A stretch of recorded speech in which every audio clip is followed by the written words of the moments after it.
Hey everyone, I'm Enti Stories, bringing you real feel revenge like you've never heard before. If you enjoy these stories, hit like, subscribe, and turn on subtitles so you don't miss a word.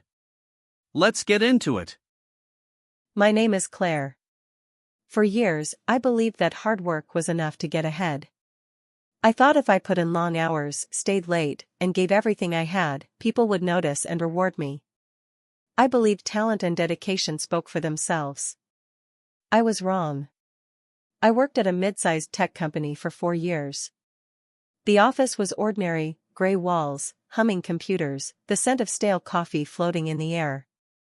Day in and day out, I sat at my desk, writing code, debugging, and building projects that mattered. I enjoyed the work. Coding was like solving puzzles.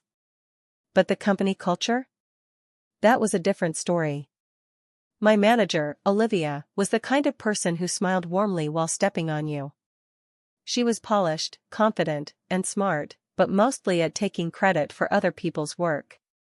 Everyone respected her, but no one really knew what was happening behind the scenes. One day, I stayed late finishing a new software tool that would automate a repetitive internal workflow. It was a project I was proud of. I imagined Olivia presenting it at the next executive meeting with my name in the spotlight. But when she stood in front of the board, she called it our team's effort. Not once did she mention me. Not a single word. I told myself maybe she forgot. Maybe it was a slip. But no, she didn't forget. She knew exactly what she was doing. And I was too quiet, too loyal, too scared to push back. Weeks went by, and it only got worse. Olivia stole credit for the analytics dashboard I coded alone. She claimed my client interface designs as hers during presentations. Every idea I whispered in meetings became her success story. One afternoon, during a team meeting, I raised a suggestion for a new feature. Olivia jumped in quickly, repeating my idea but with more confidence. The team applauded her, and I sat silent. My heart sank. Later, my coworker Mark pulled me aside. "You're too quiet, Claire. You do amazing work, but no one knows it." "I know," I said quietly. "I'm trying to figure out what to do." That night, I decided to stop hoping for recognition. I started collecting proof. I saved every email, every Slack message, every version of my work. I recorded Zoom calls where I explained designs to Olivia. I embedded invisible metadata in my files, timestamps, workstation IDs, everything that linked the work to me. I stopped asking for credit. I stopped dreaming of a simple thank you. I started planning. 6 months later, the company announced a mentorship program for innovation. Employees could pitch ideas directly to the board. Olivia was in charge of reviewing submissions. I knew she would steal anything I sent her. So I created a fake project, a half-finished app with a polished interface but incomplete code behind the scenes. It looked exciting but wasn't real. Late one Friday night, I sent Olivia a message. "Hey, Olivia. I've been working on this new idea. What do you think?" By Monday morning, Olivia had submitted it as her own. Exactly what I expected. But I had hidden digital signatures inside every file. The source code contained unique fingerprints only I could create. Even if someone tried to scrub it, the proof was there. The board loved it. Olivia basked in praise. She was invited to present the concept at a major industry conference. The company blog featured her as a lead innovator. She shared the news on LinkedIn. That's when I made my move. 3 days before the event, I sent an anonymous email to the executives. The message included a full timeline of my original work, timestamps, emails, videos, and the source code with my digital signature. Then, without a word, I quit. No exit interview. No goodbyes. I posted the real project on GitHub under my name, sharing every draft, every note, every line of code. Within days, my inbox flooded with job offers and interview requests. At the conference, Olivia was confident and smiling as she stepped on stage. But halfway through, the organizers pulled her off. The news had spread, the real work was mine. Back at the office, Olivia disappeared. HR called her in. Legal followed. Meetings were cancelled. Emails stopped coming. Eventually, she was gone, quietly. But the fallout didn't end there. A few weeks later, I heard Olivia was trying to claim she was framed, accusing someone of planting evidence. But the company's investigation was thorough. The proof was airtight. She lost her job, her reputation, her future. Meanwhile, I started fresh at a small startup. Here, transparency was valued, and credit was given where it was due. I led a team that respected and supported each other. Months later, a journalist contacted me for a story on workplace credit theft. My experience went viral. Recruiters called. I spoke at panels and conferences. Sometimes, I think about Olivia. Not with anger, but with clarity. She stole my work, my time, my trust. But I took it all back. Revenge isn't loud. It's quiet, patient, and precise. And this time, it was mine. Another story for you. My name is Claire. I never thought my love for art would drag me into the middle of a crime. But it did. I worked as a curator at the city's premier art gallery. Every day, I walked between priceless paintings and sculptures, feeling like I was surrounded by history. This wasn't just a job, it was my passion. The gallery was gearing up for its biggest exhibition, rare paintings on loan from collectors worldwide. The opening was only weeks away. I was in charge of security and logistics. The pressure was huge. Then Marcus arrived. He was the new director, hired by the board to bring fresh ideas. At first, he seemed charming and smart, the kind of guy everyone liked at parties. But soon, I saw he cared more about money than the art. The board had told Marcus to boost profits any way he could. Security budgets were cut. Staff were pushed to work harder with less. People whispered about missing items, but Marcus ignored it. One late night, I was doing a last check before closing. As I passed the director's office, I heard a low voice on the phone. "No one suspects a thing," Marcus said. "The insurance money will cover it. After this, I'm set." I froze. He was planning to steal from the gallery. I knew I had to act, but quietly. Over the next days, I watched closely. I wrote down strange meetings, odd deliveries, and inventory errors. I memorized security codes and schedules. But I needed help. I called Ryan, an old friend and detective in the city's art crime unit. "Claire, these inside jobs happen all the time," he said over the phone. "But without proof, it's your word against theirs." "I'll find proof," I promised. Back at the gallery, I set up hidden cameras near storage and exhibit cases. I changed alarm codes so only I could turn them off.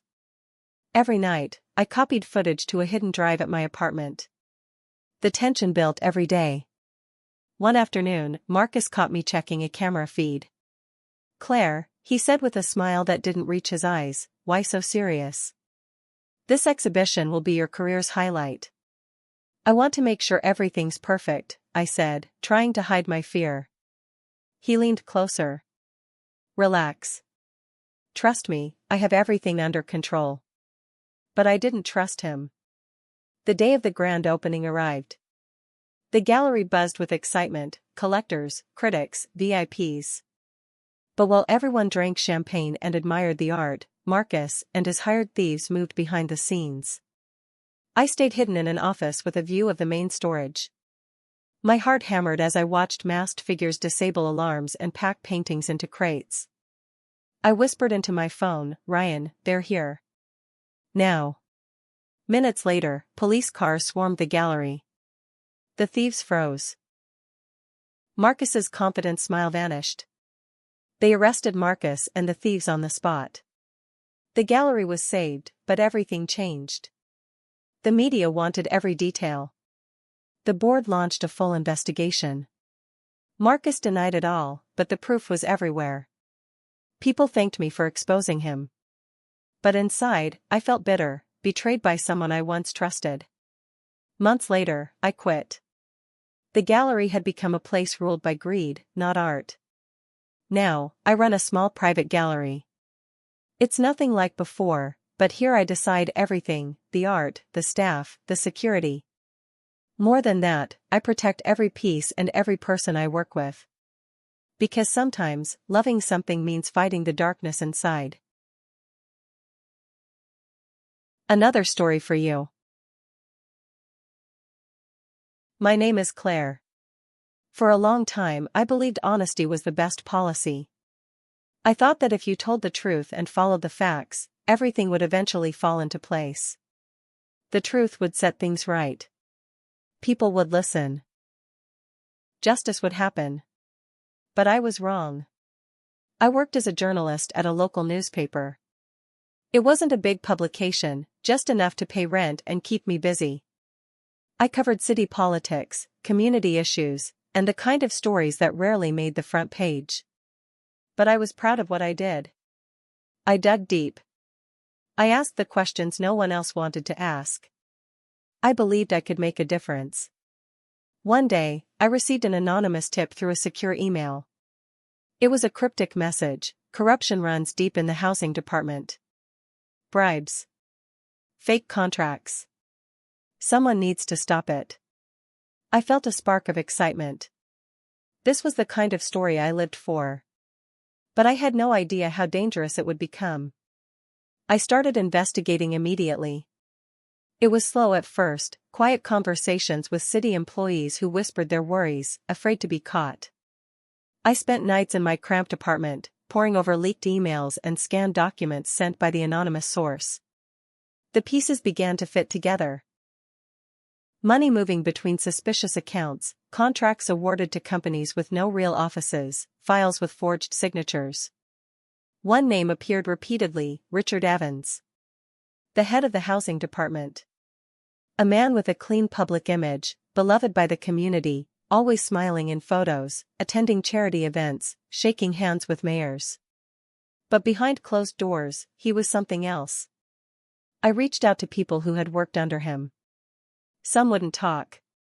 Others hinted at fear, whispered about threats if anyone stepped out of line. One former employee finally agreed to meet me at a quiet cafe after work. "Richard's got eyes everywhere," he said, looking around nervously. "You think you're safe, but you're not. He controls the contracts, the money, the favors. If you dig too deep, you disappear." I thanked him and left, heart racing. Then came the night that changed everything. A source, who refused to meet publicly, asked me to come to a parking garage downtown at midnight. I arrived cautiously at the parking garage, my phone's flashlight slicing through the thick shadows. The cold night air bit at my skin as I scanned the dimly lit concrete walls. Every creak and echo set my nerves on edge. From the darkness, a figure slowly emerged, his face partially hidden under a worn cap. "You want proof?" The voice was barely above a whisper, rough with urgency. "Take this." He pressed a small USB drive into my hand, fingers trembling just slightly before he melted back into the shadows.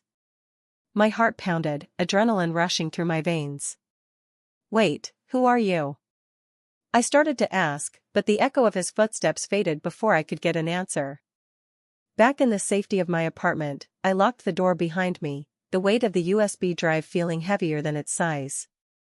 My hand shook as I plugged it into my laptop. Files, documents, and encrypted folders opened up, spilling a trove of damning evidence. Financial records detailed suspicious transfers funneling city money into private accounts. Emails showed secretive communications between Richard Evans and various contractors, often including phrases that hinted at bribes and kickbacks. Even video clips surfaced, grainy but unmistakable, showing clandestine meetings, handshakes exchanged under the table, and envelopes passing hands in shadowy parking lots. As I scrolled through the evidence, the depth of the corruption hit me hard. This wasn't just minor office politics. This was a systemic abuse of power, draining public funds and betraying the people who trusted those in charge. The next day, I sat down with my editor to lay out everything. His face grew pale as I detailed what I'd uncovered. "This will rock the city," he said quietly. "But Claire, you're stepping into dangerous territory." I knew he was right, but I felt something else, too: resolve.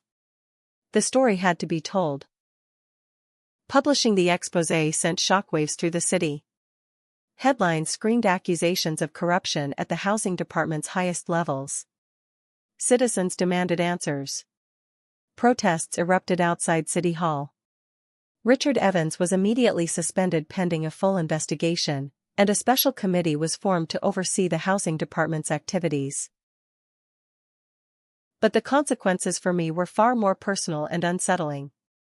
Colleagues I once considered friends became distant, afraid that the shadow of scandal would touch them if they stayed close. Whispers followed me down the halls of the newspaper office. Some warned me I'd gone too far, that I'd stirred a hornet's nest I couldn't control.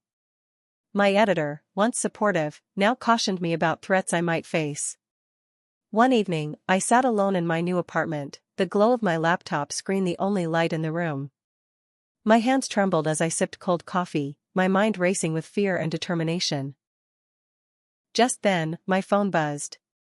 It was Ryan, the detective assigned to the case who had become an unlikely ally and protector throughout this ordeal. "Claire, listen," he said, voice low and urgent. "We've got new intel. Richard's legal team is launching a counterattack. They're trying to discredit you, paint this all as a hoax or vendetta. Be careful. They're pulling strings in places you can't see." The chill that spread through me wasn't just from the cold. The fight was far from over. Over the following weeks, the pressure escalated. My emails were hacked again. My social media accounts flooded with fake profiles and vicious messages questioning my credibility. Packages arrived at my door, anonymous, unsettling, filled with nothing but a note: "Stop digging or else." Yet, despite the threats, I refused to back down. Instead, I intensified my investigation. I reached out to more whistleblowers. People who had been too afraid to speak before but now felt emboldened by the growing public attention. I worked closely with Ryan, piecing together the puzzle with every new document and testimony. I wrote follow-up articles exposing the larger network of corruption: contractors who billed for work never done, lobbyists buying favors, city officials turning a blind eye. The public's outrage grew. City council meetings overflowed with concerned citizens demanding transparency and justice. Slowly but surely, tangible change began to take root. New oversight committees were established. Policies for public fund management were rewritten. Accountability measures were introduced. The city government pledged to rebuild trust with its citizens. But the cost to me was steep.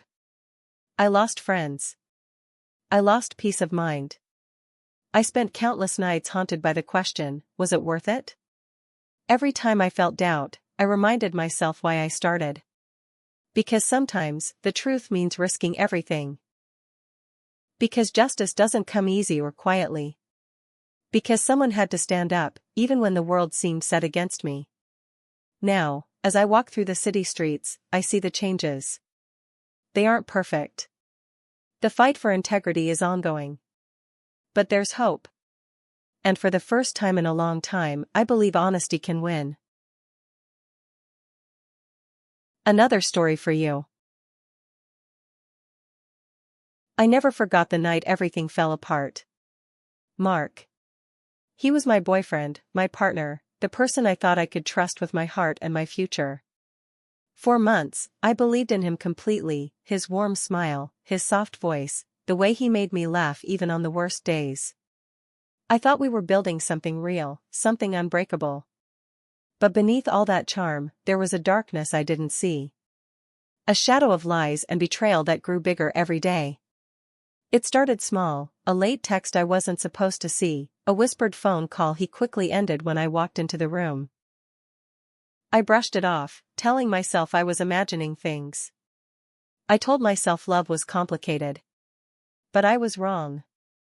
One night, after a long day, I went to Mark's apartment unannounced. I knocked. No answer. The door was unlocked. I stepped inside, heart pounding. There, in the living room, was a woman I'd never met. They froze like caught thieves. Everything shattered in that moment. The trust, the promises, the future we planned, all gone. I didn't scream. I didn't cry. I just stood there, silent, letting the shock numb me. But inside, a fire ignited. I left without a word. For weeks, I barely spoke. I replayed every memory, every conversation, trying to find signs I missed. The betrayal stung deeper with each thought. Friends told me to move on, to forgive, to forget. But I couldn't. Not yet. I knew I had to reclaim my power, not just for me but for every time I'd been silenced, betrayed, or ignored. So I started watching. Quietly, carefully. I watched Mark's every move. I learned his routines, his secrets. I listened to his friends talk, gathering pieces of his life he tried to hide. At first, it was painful, like reopening a wound. But slowly, the pain turned to determination. I dug deeper. Late nights spent scrolling through his social media, hacking emails I shouldn't have accessed, piecing together the truth behind his lies. It wasn't just about me. Mark was cheating his business partners, embezzling funds, lying about deals that never happened. The man I loved was a fraud on every level. I collected proof. Recordings, messages, bank statements, all stored on a flash drive locked deep in my purse. Then came the night I planned my comeback. Mark threw a party, a grand event, full of his so-called friends and business associates. He was the center of attention, basking in applause, his ego shining bright. I arrived late. No tears, no drama. Just me, confident, radiant, unstoppable.